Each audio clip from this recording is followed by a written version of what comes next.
Howdy y'all. Before I even get started, I'm going to put a big trigger warning on this video. If you don't like to hear about SUD, keep scrolling. I'm also going to say, this has been a long time coming.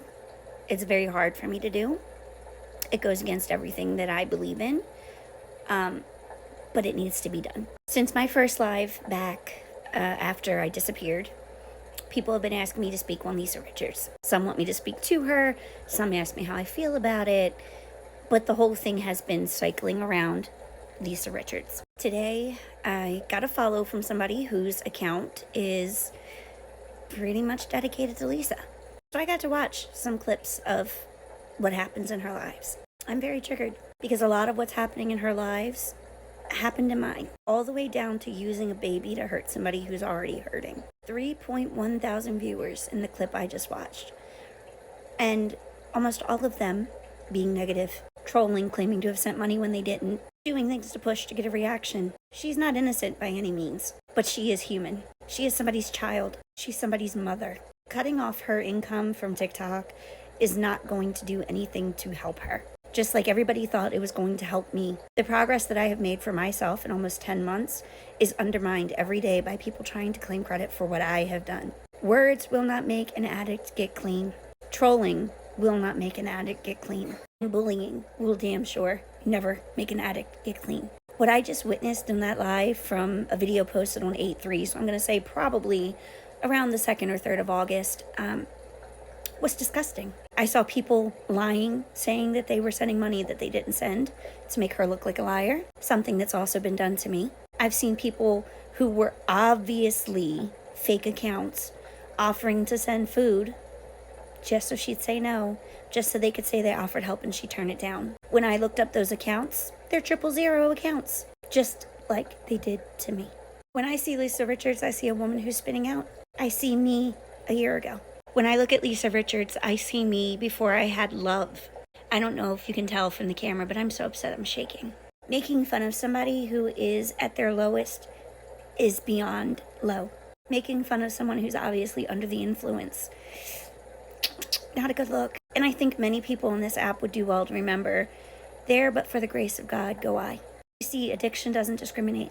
My very, very first video on any social media was a YouTube video against substances. And here I am almost 10 months clean. You can say, I will never, but never will someday come. And you better pray it's not the never that's substance abuse. I think this app would do a lot better to mind their own business. And I think this app would do a lot better to remember how they would feel if it was themselves, their children, and their loved ones being treated this way.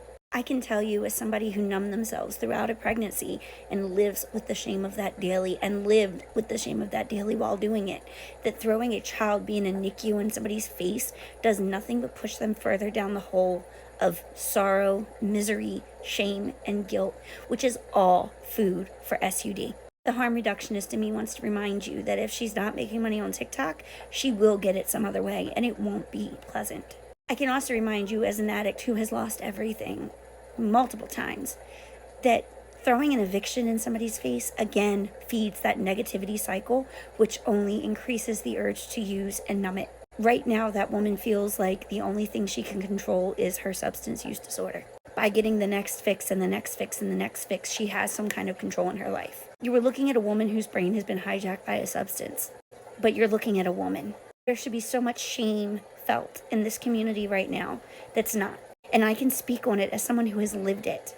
So many people tell me I'm an inspiration and I've done so much, but I think a lot of you would do better to remember what I went through to be that inspiration.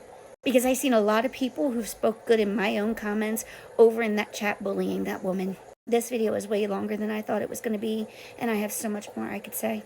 You wanted my thoughts on Lisa Richards, and here they are. She is a woman in the depths of despair and destruction, and you were just feeding that fire.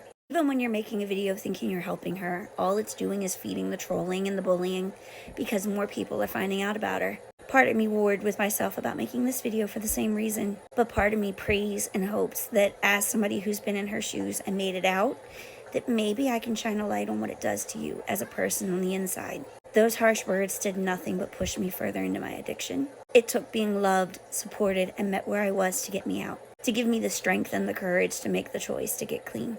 Instead of bullying her or making fun of her eyes and which direction they're going or how high she looks, why not say, "Hey Lisa, how are you today? Are you feeling okay?"